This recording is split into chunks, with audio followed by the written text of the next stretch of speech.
speech somewhat in the air because of a very, very short speech. In fact, I'm not used to writing written speeches or giving written speeches, but I dictated something that hasn't been typed up. But Madam Speaker, I rise to stand up and give my speech, maiden speech, after 2014. And since the last time we spoke, Madam Speaker, my wife Ella and I have become parents again. We now have 3 children, Ibrahim, Idris and Iman. Iman being the new addition, born on the 7th of July last year. Suffice to say, Madam Speaker, some of us believe that a daughter is indeed a blessing and a sign of good things to come. Madam Speaker, I wish to thank my children, although Iman won't understand me, for the deep comfort and distraction they provided for me from public life. I wish to thank my parents, Latifa and Sayed-Khaiyum. Madam Speaker, unfortunately, they've also been the victims of social media and the unwarranted, despicable type of politicking that took place in the elections. They were, of course, subject to social media abuse. Even my mother was not spared, questioning my parentage. Decent and loving people. I have only one sibling, and I wish to thank him and his wife and the children for being there, of course, and the rest of the extended family, my auntie, etc. And Madam Speaker, of course, the Fiji First family, the young volunteers, the numerous hundreds or thousands. So there's one person I'd like to particularly mention, Madam Speaker, and that is Damien Whippy. Damien deserves a particular welcome mention, and I'm sure most of the members of this side of the House will agree with that. Madam Speaker, Ella, my wife, is a very special person. As I mentioned in 2014, but she is a person of tenacity and indeed resolve. She won't admit it, but I know she is. The past 4 years in particular increased significantly. She, of course, was a volunteer with Fiji First and had to endure the Facebook vitriol that she was. I know she was personally and extremely upset by it, and I perhaps did not want to acknowledge it at that point in time because I was just singly focused on the elections. I know also that she questioned the hypocrisy of those who professed to be religious churchgoers, yet were extremely racist and did not see the paradox in that. Those who wanted to put people on billies and send them back to wherever they came from. More excruciating, Madam Speaker, and what she questioned were those from to stop engaging from such vitriol and vilification, Madam Speaker. Madam Speaker, I admire her fortitude, her belief in the principles of inclusiveness and equal citizenry, and not feeling that her faith or her identity was ever threatened, unlike some of the members on the other side. Of course, Madam Speaker, my respect and admiration for her increases ever more, knowing that her father was in the party that was working against Fiji First. Madam Speaker, despite this, she continued to be a very good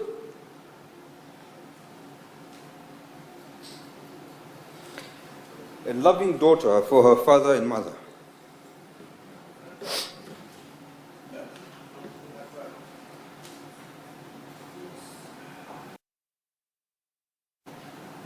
Madam Speaker, she was and is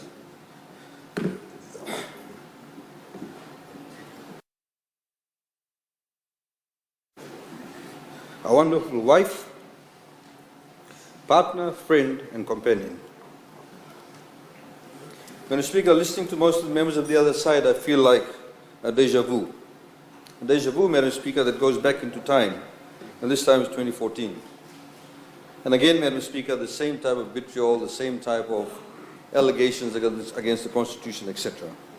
However, Madam Speaker, I wish to congratulate all the members elected to Parliament through the respective parties. In particular, Madam Speaker, I would like to particularly the Honourable Leader of Opposition. I don't know how he feels, but coming to the chamber, we carried out the coup on the 14th of May It may in fact be a cathartic moment for him. This is the very chamber where the rule of law in Fiji is violated in a dramatic manner. I said this, Madam Speaker, before, that when we were actually renovating these chambers, when we decided to move Parliament from Vayuto to here, when we were painting these chambers, I had asked the people who were painting these chambers to make sure that the bullet that went through the ceiling or the wall there was actually preserved and put in a glass case. So we could be reminded of our past. Because any country that cannot deal with its past in a deliberative manner will not have a good future. Madam Speaker, unfortunately, the workers who were cleaning or renovating this, in the earnestness, actually covered the indentation.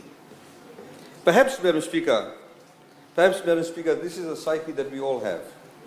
Our enthusiasm to present a clean and sanitized version of this chamber covered over by the indentation. Madam Speaker, this is perhaps what some of the members of the opposition indeed have done.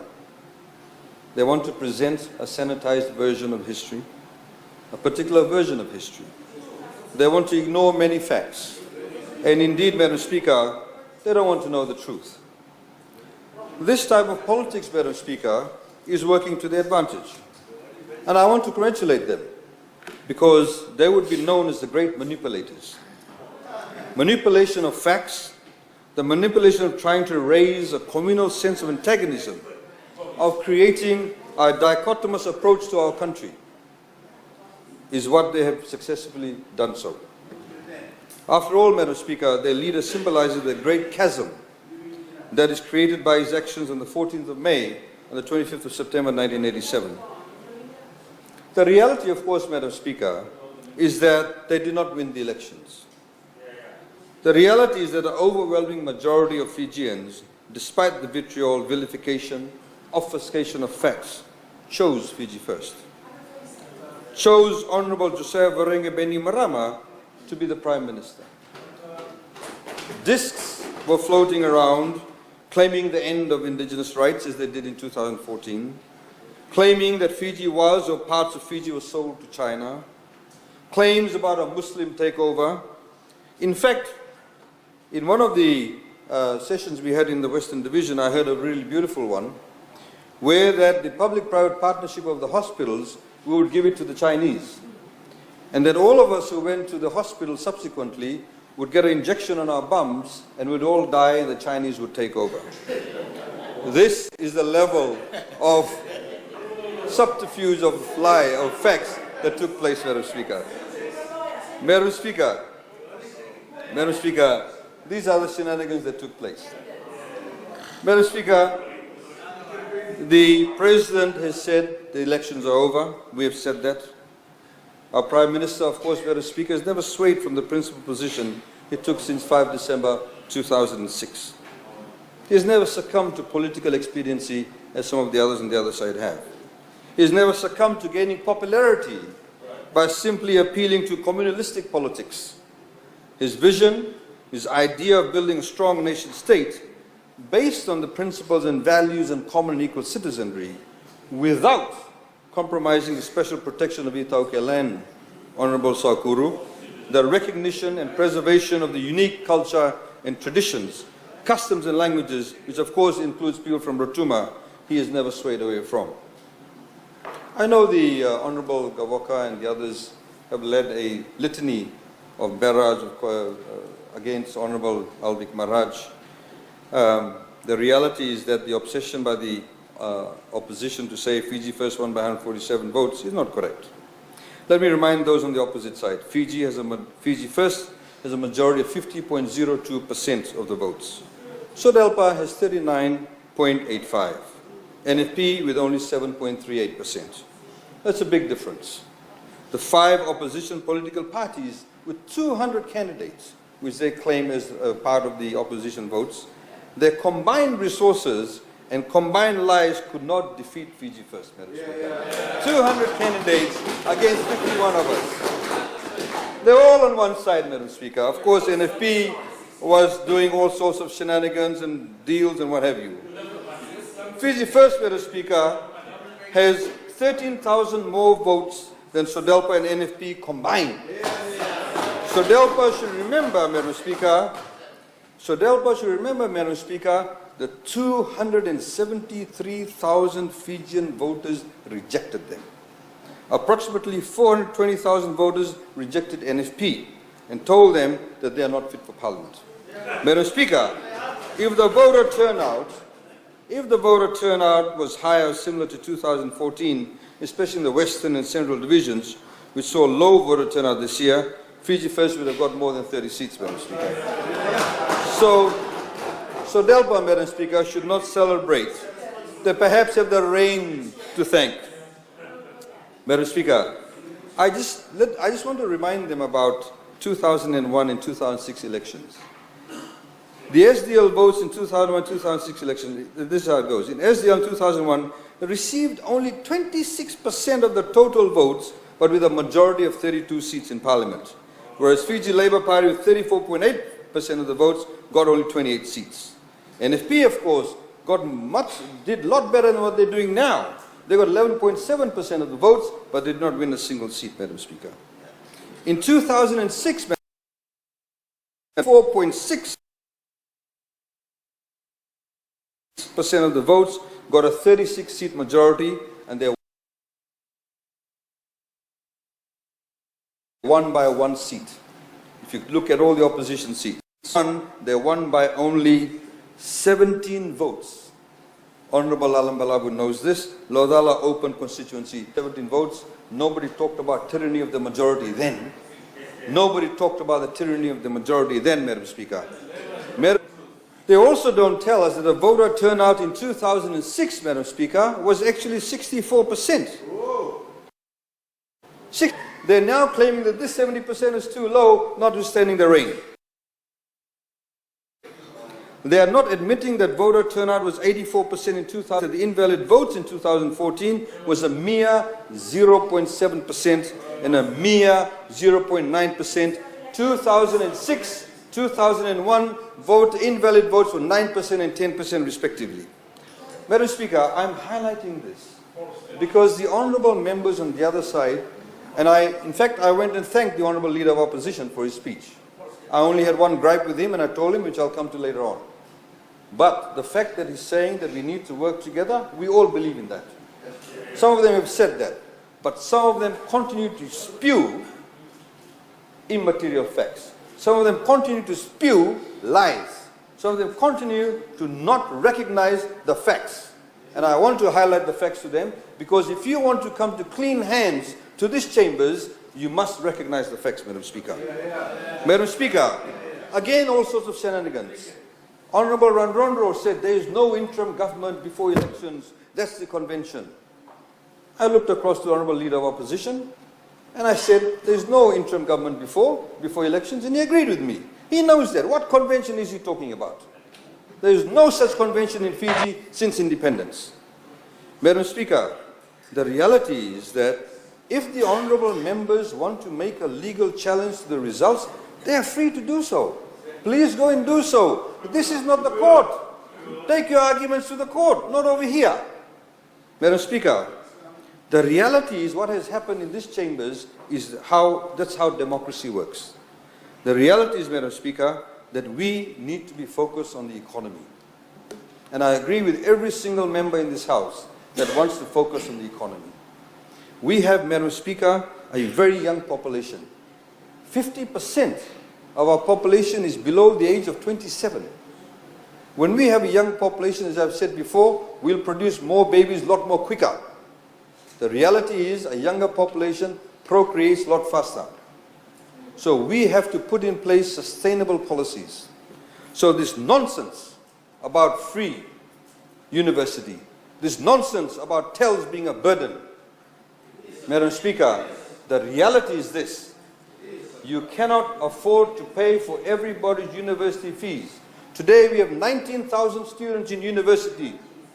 We have to ensure that as soon as they get out of university, becomes mums and fathers, they need to have their children also have access to free education, primary school, secondary school, access to scholarships, and also to TELS loans. Madam Speaker, as has been highlighted on a number of occasions, there's only 5 or 6 countries in the world that have universities completely free. The taxation rates in those countries are 50% or even more.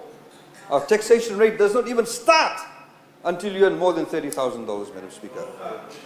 Madam Speaker, I also have to talk about how the honourable members in this House, all of them, and I appreciate the fact that they've done that, have sworn to uphold the Constitution, Madam Speaker.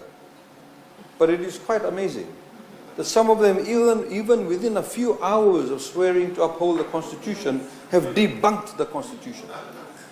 Honourable Tambuya, I normally don't retort to things like that, says no choice.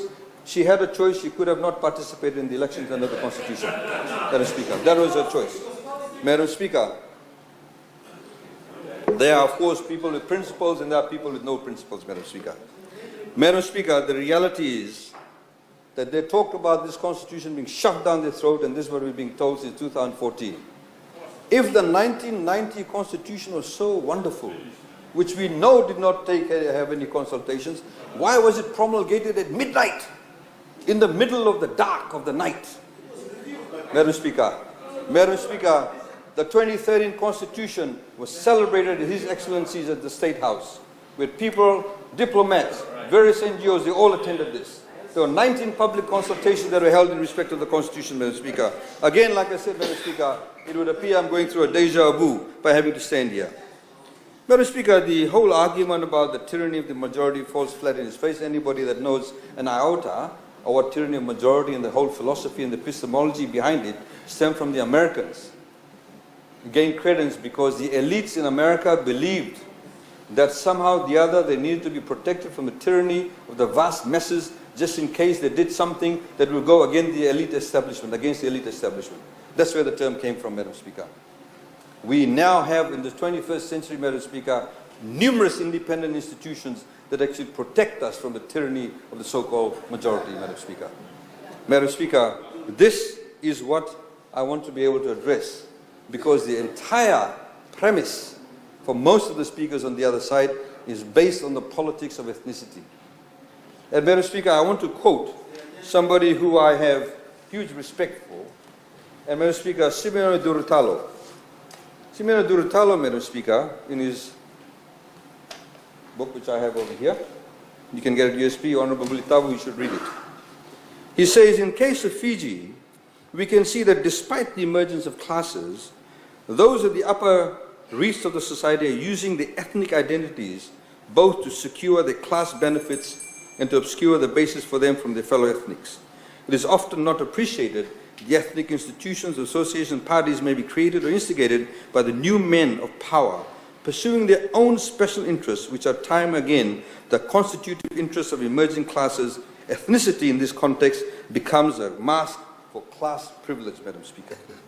Madam Speaker, linked to this, he goes on to say, is the need for most ruling classes to create a devil. What particular group will be singled out and selected as the devil depends on the nature of a country's historical development and the visibility of the group designated as the scapegoat. Madam Speaker, Honorable Miteli Bulanauda, in fact, very much participated in this way of thinking. And I have here with me, Madam Speaker, unfortunately I can't find the script, I have with me here, Madam Speaker, which you can get again at USP, by Larry Thomas. Honorable Bulanauda was giving a speech while Mahendra Chaudhry's government was being taken over, and I have it translated. You have the subtitles, you can watch the video. It says, ladies and gentlemen, I want to briefly explain three things. The government is divided into three major parts: the first, legislature, the parliament, the laws built from it, etc., etc. Who is the head? The first legislature, Chaudhry, he is a Hindu, Satan. The second, the executive, who is the head? Chaudhry, he is a Hindu, Satan. The third security, who is in charge? The NFP is no longer, but they brought back another Hindu, Jairam Reddy. The constitution is Jairam Reddy's, the 1997 constitution. Madam Speaker, these are the few things I want to tell you. Let us not be idle, but be alert. Let us remain awake. Let us fight for the truth of Jehovah. Madam Speaker, what happened, Madam Speaker? I just very quickly want to finish this. Madam Speaker, very quickly I want to finish. Madam Speaker, this continued in 2014. Very simple things were taken out of context. In the last Parliament, Madam Speaker, when Honourable Tiko Tha was here, he's no longer Honourable, when Honourable Tiko Tha was Honourable, when he was here, in this House, everybody knows he had a baritone voice. We always had a go at each other, where Honourable Linda Tambuya sits. And I always used to remark to the Honourable Prime Minister, Honourable Leader of Government, I said, he's like Darth Vader's voice. I stood up that day and I mimicked him. Maybe a bad impression of Darth Vader, but everybody laughed, Madam Speaker, including you, including him. Everybody laughed. The video will show you everybody laughed, Madam Speaker. But guess what? 2 days, 3 days later, he comes back and says that I was mimicking him as a monkey. This is how ridiculous ethnic politics takes us. Honourable Geringere Tambua is also not immune from this. Madam Speaker, unfortunately you missed out. Madam Speaker, I wish to thank you for your guidance and your appointment as Speaker, and also want to wish the Electoral Commission and the Supervisory Election a salient job and wonderful job they have done. Thank you.